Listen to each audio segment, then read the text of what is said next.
Today, we're talking about the wide receivers at Florida. Just how long can Mike White keep his job? And we're previewing Florida versus South Carolina women's basketball game this Sunday, only here on Locked On Gators. You are Locked On Gators, your daily podcast on the Florida Gators. Part of the Locked On Podcast Network, your team every day.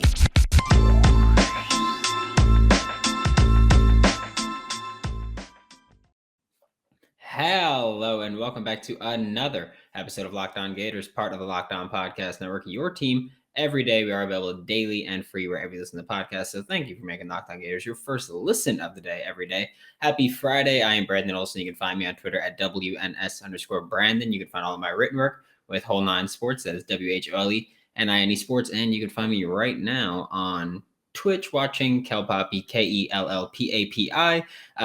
Pokemon's out. He's streaming. He's doing his things. He's my dog. So we're going to take a look at wide receivers first. Just wanted to get that little shout out there.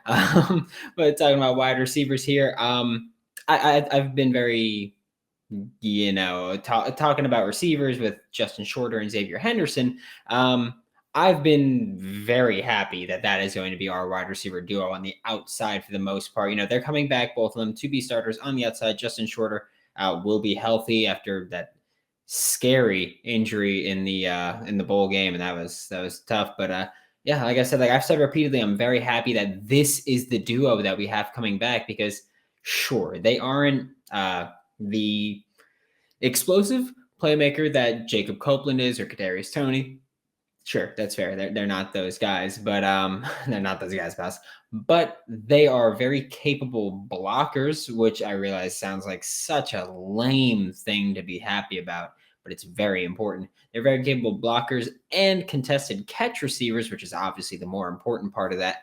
But it's important that they fit that mold, because, for two reasons, really. One, this offense is going to run a lot. Like Billy Napier openly loves the run game. This team is building for the run. They're getting ready to run the damn rock. And that's great for them. Having receivers that can block defenders, DBs, corners, safeties, maybe linebackers, at least hold them off a little bit. That opens up your running lanes a lot. And we're going to see these receivers go in motion. They're going to have to be able to block different size defenders and different level defenders. So that's good. They're probably going to even help chip on DNs, if we're being honest. So that makes the run game much more explosive, especially, that even helps your passing game. That's one of the reasons that Florida ran so many wide receiver and bubble screens, is because the receivers were good at blocking, so they can help spring plays. The second reason is that I've been very, very open about these quarterbacks and my thoughts on them and what they can do, and I don't care who starts. The fact is, right now, the two people leading that race are not super accurate. The third one, we haven't seen it. Actually, 3 through 6, we haven't seen a ton of. So I can't say that they are accurate very much. But what I can say is that, I know that the two leaders are not very accurate right now, and that it's going to help them to have big-bodied receivers with large catch radiuses. So these receivers are going to be huge in the sense of both physically, they're massive men, but also that they can block and that they can make those contested catches, because odds are they're going to be put in that situation. And look, we're likely going to see Trent Whitmore in the slot with Rick Wells finally graduated. Whitmore was 8th on the team last year in receiving yards. He had 210. He was less than 10 yards behind Dameon Pierce and Malik Davis. So he still contributed fairly well to this team. He played a lot of snaps, actually, but it seems like most of the time he got the ball, it was kind of clear that it was going to go to him the whole way. There are a lot of snaps opening up at receiver this year, and I know that we won't see the same wide receiver rotation that we saw last year, but there are 317 snaps at wide receiver that are no longer on this team, and there is another 375 snaps in the slot that are available. Sure, Justin Shorter, Xzavier Henderson, and Trent Whitmore will eat up some of those snaps, whether it's just being healthier, playing more, whatever. Justin Shorter getting into the rotation earlier, because last year was Dan Mullen. He has an issue with starting his best players. But even then, that still leaves an additional 500 snaps available to other receivers. And I get it. Keon Zipperer or whoever is the starting tight end will eat up some wide snaps. And by some, I mean 20 maybe, and a good chunk of slot snaps. Last year, I believe Kamari Gamble saw the third most snaps from the slot on this team. Might have even been second, actually. So he saw a lot of snaps in the slot, where we're going to see that too. I think that's very clear that a tight end will move out wide or will move to the slot. But even then, that leaves a lot of snaps. Kamari Gamble played, I believe it was 114 snaps in the slot. Even then, that's what, 261 snaps available in the slot right now. And if we have a better offense that gets to be on the field more, that's even more snaps opening up. I think that we'll see a lot of Marcus Burke and Jaquavion Frazier's. But the issue with both of them, or not the issues with both of them, but the issue with them literally as a duo, is that both of them played primarily out wide, and there's more snaps available in the slot than out wide. And I get it. Justin Shorter and Xzavier Henderson, they might move into the slot a little bit because, like I said, they're going to be going in motion. They might motion into the slot. They might motion to inline tight end. Justin Shorter did that, I believe, 4 times last season. So it's something that we might see, but someone has to clear that up. My money is that Marcus Burke will be the one taking these slot snaps more often than not, just given, size-wise, he's pretty similar size to Jaquavion Frazier's. But I think skill set-wise, Marcus Burke might be better situated as a tall slot receiver, because when I look at Marcus Burke, his tape from last year, his high school, whatever it may be, he is a field stretcher no matter where he's lined up. I believe his longest catch came from inside the slot, too. If I'm not mistaken, he was at the left slot and ran like a skinny post, and that was his biggest catch. I've also said that I think Naquan Wright will take snaps in the slot, which would mean, yes, that there will be less slot snaps available, but also at the same time, there's 2 slot receivers, just like there are 2 outside receivers. And if you go 5 wide, then there are 3 slot receivers. So snaps will be available plenty. It's interesting also because there are a lot of mouths to feed a receiver. We talk a lot of guys here, and it's similar to talking about, or it's somewhat reminiscent of talking about linebackers that we did on, I believe, Monday or Tuesday's episode, where I believe it was Tuesdays, where there's a lot of guys, but there's not a lot of top talent. Like we don't have an alpha linebacker right now. We could. Harold Perkins, Shamar James could be those guys. We thought Tyron Hopper would be those guys, but we don't have a true, genuine alpha linebacker. We don't have a true, genuine alpha receiver. And look, I'll be completely honest with you. I've been very openly supportive of him. We thought Jacob Copeland would be that guy, or at least I thought Jacob Copeland would be that guy. He wasn't. Simple as that. I don't care what it is. I don't care if you say he's open, he didn't get the ball. I don't care if you say that the quarterbacks did whatever. I don't give a damn. When it comes down to it, he didn't make those plays that we thought he'd make. And that sucks. If Justin Shorter continues his progression, how he was going towards the end of the year before his injury, he might be the guy. Xzavier Henderson, if he lives up to the hype of his name when he came to Florida, he might be the guy. Like, either way, I think we could be in business here. But receivers somewhere where I'm happy with the guys we have. I think we're missing that number 1 guy, and that might be a little bit of a setback when this team does want to throw the ball. But again, it's going to be a run-heavy offense. I think that the primary 3 receivers that play will be Xzavier Henderson, Justin Shorter, and Trent Whitmore, and I'm happy with what they can do. I would like to see Trent Whitmore, pick up his blocking a little bit. Effort-wise is what I mean more than anything else. And I'm happy for what we got at receiver. I'm not going to lie. Like, generally, I'm happy with what we got. I think we've got a lot of number 2 and number 3 options. It's just who's going to get on the ball and how are they going to get them the ball. Hey, Gators fans, I'm telling y'all about an incredible app everyone who buys gas needs to know about. It is GetUpside.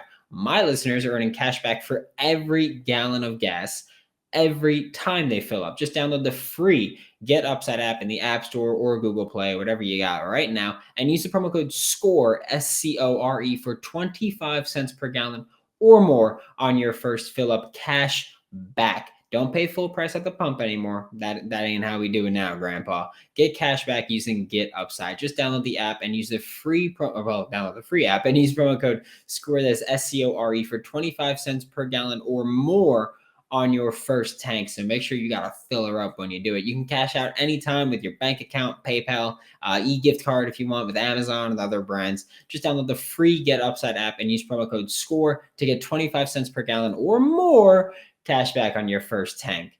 Now we are taking this one in a bit more of a grim direction, I want to say. I've been very vocal about I am not happy with the Florida Gators men's basketball program right now. This isn't a quick hit reaction from Wednesday's loss against Tennessee. This isn't a quick hit reaction from Monday's loss against Ole Miss. It's been something that's been stewing and brewing for a while now. And I'll start by saying that, I mean, it's the thing I always say. And at this point, honestly, I kind of want you guys to repeat with me if you can. It is year 7. If the roster is not good enough, that falls on the guy who builds the roster, Mike White. If the roster is good enough, then it falls on the guy coaching the team, Mike White. So I just want to get that out of the way. I'll get more in depth. I won't just keep repeating my spiel like I do with them. But Mike White's 135 and 83 as a Florida Gators head coach. That's including a 27-9 season, which was his second season. Again, we're in year 7 now. The Gators are 12-8 so far this season. That is a 60% win percentage for those of you bad at math. I am. I had to use a calculator. That's a 60% win percentage. That is the same percentage that Florida had last season. That is a worse winning percentage than Florida had the season before that. Mike White had a bad first year in Gainesville. He followed it up with a stellar second year in Gainesville. Since then, it's been mediocrity, and he's been living off that very successful second season. And I said it when he signed the contract extension this past summer. Why? Why did you do that? Because it seems like Florida, and I've said this before too, Florida is just committing to mediocrity, and that's completely unacceptable because he's been completely and consistently underperforming. And it's not like Mike White inherited this bad program and turned it into a very good program. It's not like he inherited a bad program and had a good year and showed promise, and then that was it. He inherited a damn good program, and Mike White turned this into a damn average program. I'm not going to overreact and say it's a bad program. It's an average program right now. It's better than what it could be, but it's also way worse than what it could be. And the thing is, when you look at this, like I just said, like he took a good program and made it average, and that's fine for a lot of schools. But here's the thing. Because we talk about this phrase a lot, and a lot of people make fun of this phrase because of off-field things, but you look at the Gator standard. This is the University of Florida. This is UF, baby. This is the University of Florida. There ain't a damn thing that's average about this university. I'm not talking about this program athletically, academically. Overall, there ain't a damn thing average about this program except for its men's basketball program right now. Florida's football looking up on the way up. Baseball on the way up. Softball on the way up. And women's basketball cooking right now. Men's basketball, damn average. And that's disappointing because, like I said, this is the University of Florida. Ain't a damn thing average about this program. Not a single mother thing. That's disappointing with this. And I get it right now. Colin Castleton is hurt. You've had COVID rescheduling, which I don't, the game got canceled, whatever, however you feel about that happening. It got rescheduled to turn this past week into a 3 games and 5-day stretch. And I get it. It's tough. And it's a generally tough. Oh, I almost dropped a hard bomb there. It's a generally tough schedule for Florida. This is going to be one of the hardest years that Mike White has in his 7 years. But at the same time, you're 7 years into your tenure at an elite program all around. A genuinely elite program all around. Your roster should be talented enough where one injury to Colin Castleton won't kill you. The team, they played well the first couple games without Colin Castleton. It was like, okay, maybe this isn't as bad as it seems. But then they've come back. They've regressed to their mean. You've seen flashes of good basketball, but then you've seen a lot more awful ball. This team, it has to be better than Mike White can make them. And that's where I'm at, where similar to Dan Mullen towards the end of his tenure, I don't think Mike White's a bad basketball coach. I don't think Dan Mullen's a bad football coach. But I think you're at the point where we've seen enough. With Dan Mullen only got what, 3 full years? We've seen enough where it's like, okay, we like you. Like you're cool, sure, whatever. But you're not good enough to coach the University of Florida. That's where I'm at with it. I think that you aren't where you need to be. And that's not a necessarily like a dunk on Mike White. Mike White's a young coach. He's just not where he needs to be. He went from mid-major Mike to still being called mid-major Mike, but being the head coach of the University of Florida, and you gave it your best swing, but you're not good enough. Like I said, this is Florida. There ain't a damn thing average about the program, the university in any way. So sorry, dog. It just ain't your time right now to be the University of Florida head coach. And simple as that. It's the new year, so that means it's New Year's resolution time. Mine's for a new coach. If yours is by getting fit or eating healthier, make sure you include Built Bar in your plan. I'm bad at keeping mine. I got a hardcore sweet tooth. I tell you guys all the time. My neighbor brought us some like cannoli chipwiches, and dog. And they were good. Every year, my weakness is that sweet tooth. But with Built Bar, it's already coated in 100% chocolate. Most bars have 130 calories and just 4 net carbs, along with 17 grams of protein. So throw out your hidden stashes, your cannoli chip witches, your Reese's, whatever they may be, wherever they may be. Throw them out and just get Built Bar so you don't have to sneak around. You don't got to feel bad. Built Bar is always coming out with new limited time flavors, so you will never get bored. Use promo code LOCKED15 to get 15% off of your next order. That is locked, LOCKED 15 to get 15% off of your next order at Built or BuiltBar.com.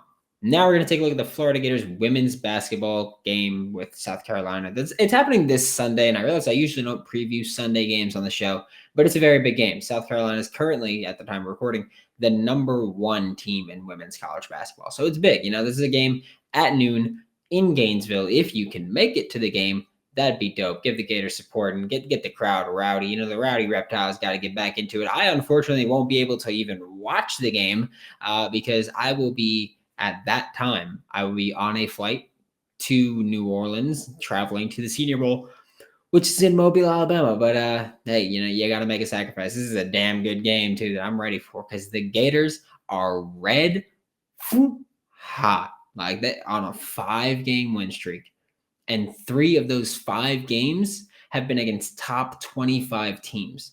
The Gators this season are 15-5, and I feel like I haven't said this enough.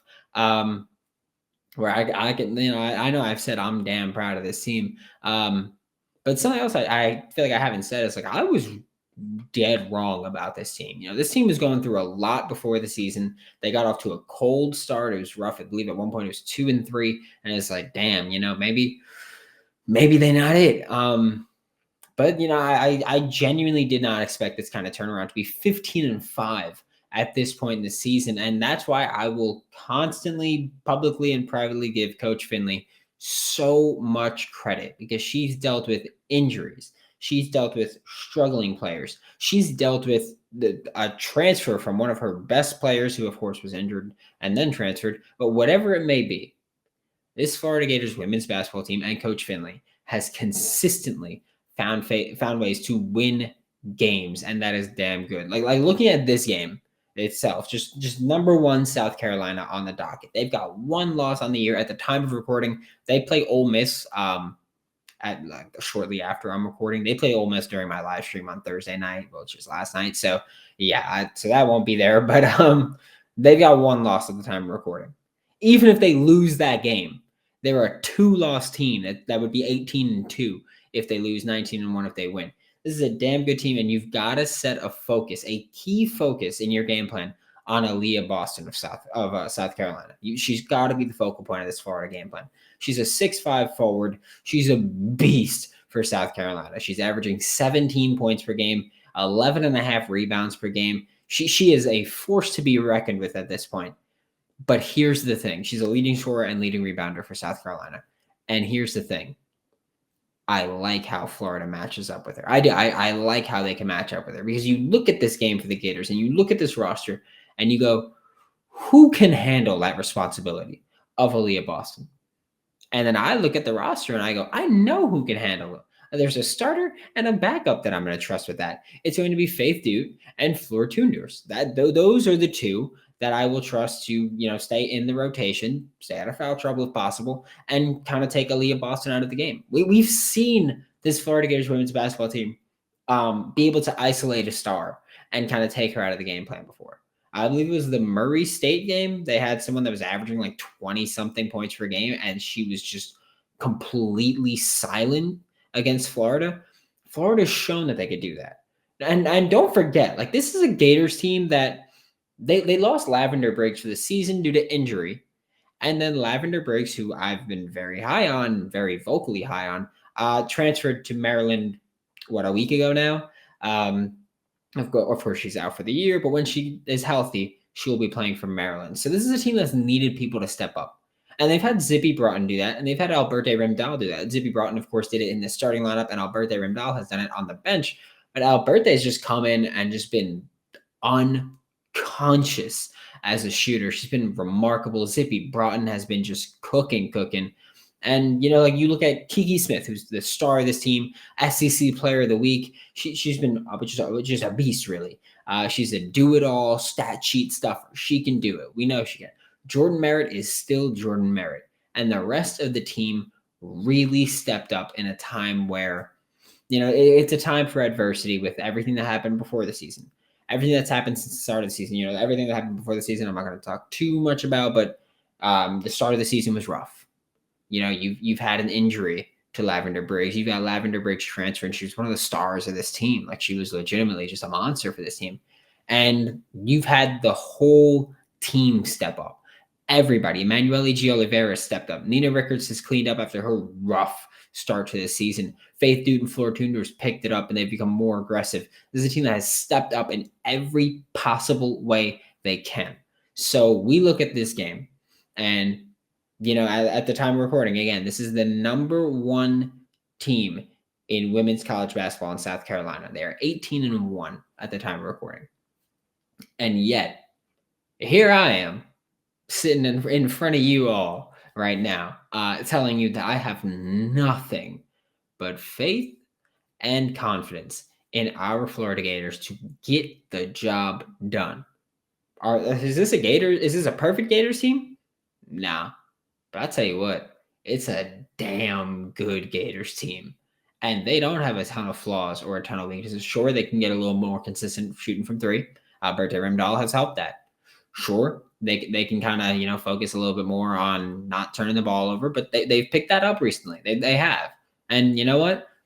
This is a team that right now, they're receiving votes. They're not even top 25 right now. They're like 29th. They've got 12 votes to be ranked. And they don't have a ton of flaws or a ton of weaknesses, but at the same time, they've still consistently and steadily improved. Win or lose this game, that won't waver any of that, because you're playing against the number 1 team in the country right now. If you win, that's dope. If you lose, no one gives a damn. You're expected to lose by a lot. They won't. I have full faith in this team. They won't lose by a lot. But this is a damn good women's Gators team. And I like I said, win or lose, I don't care. I know that this game, win or lose, they're going to get better, and they're going to improve, and they're going to take their next steps to get better and to improve and to continue to do that, continue to build this program. And Coach Finley, salute to you, because she's kicking right now. Thanks again for making Locked On Gators your first listen of the day. Every day. We will be back. I was going to say tomorrow. We'll be back Monday, where I'll be in Mobile, Alabama, to talk more about our Florida Gators. For Locked On Gators, I am Brandon Olson. Don't forget to follow me on Twitter at WNS_Brandon. You can find all of my written work with Whole Line Sports. That is WHOLENINE Sports. And again, you can find me right now. I'll be chilling in the chat for Kel Poppy on Twitter, KELLPAPI. And yeah, we'll be vibing. He's going to be playing Pokemon, so that's dope for me, at least. I'm going to be watching that. I'm going to let you know that. I'll see you all Monday.